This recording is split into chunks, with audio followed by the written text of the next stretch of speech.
With you and your organisation returning to business unusual, you are faced with not only managing the process, the health and safety process, but dealing with the many questions and complex issues that are going to arise. Now, this is going to bring you considerable challenges, and managing the return back to work is as likely to be as complex as when you closed the business down in the first place. Lots of things have been happening as we're going through this pandemic, so coupled with personal turmoil and ongoing fusion, the challenge for any leader, for you, will be considerable. But besides that, regardless of that, a strategy to successfully deliver should be high on your leadership agenda. And I'm going to share with you 8 pointers that will put you in good stead. The first is to become strategically fluid. And by that I mean, with things moving so rapidly, the strategy that you had placed last week may no longer be valid for this week. So you really need to approach your plans with a level of fluidity in your strategic thinking and what you do. Second, I need you to tap into your resiliency, your adaptability quotient. Throughout your life, you have dealt with various degrees of adversity. You've already faced challenges throughout your career and even your personal life, and you have learned how to adapt. Now is the time to tap into those skills to lead your team into the future, because you really need to remember that you're far more resilient than you think, and what got you where you are right now won't get you any further. Third is to develop an empathetic mindset. It's challenging all round, but to improve staff retention, morale and productivity, you've got to be empathetic and learn to consciously listen to the opinions of your team. Empathy does have its place in the workplace in respect to what people have said, and it's about you thoughtfully considering people's feelings along with other factors you have to consider when making those really conscious decisions. Now, the fourth thing is my favourite. This is about harnessing your inner MacGyver. And when I talk about inner MacGyver, I'm talking about when you're faced with challenges, you need to adopt a creative mindset that allows you to really see and think outside the box.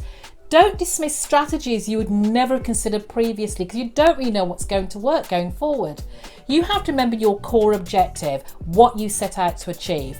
And when you identify that solution or a solution, even if it doesn't feel a bit strange out the box, don't be afraid to put it into action. It doesn't have to be pretty, but the goal is it has to deliver on your goals.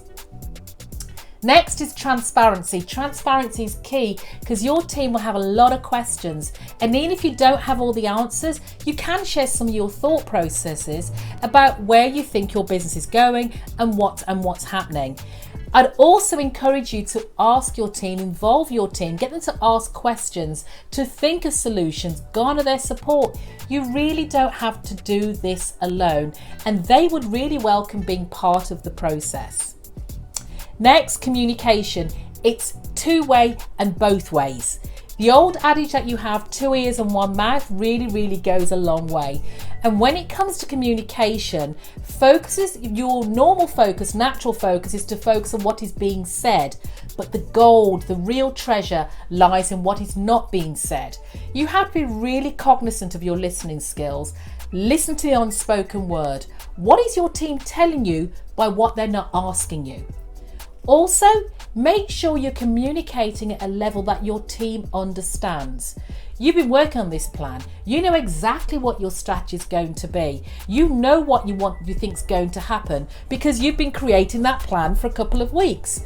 But don't expect your team to be on board straight away without you clearly communicating what's expected of them, where they fit in, and what the intended outcome is. And you know what else that goes with that.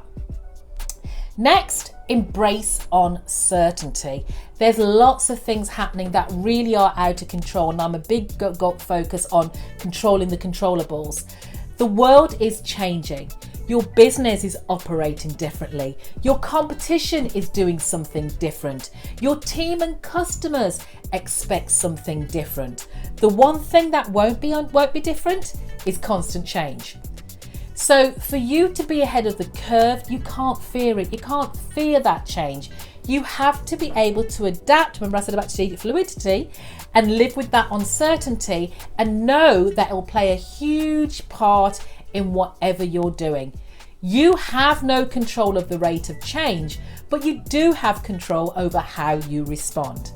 And lastly, my last tip here, tip number 8, is be unafraid to explore what's coming next. Be open-minded and explore it. Take care.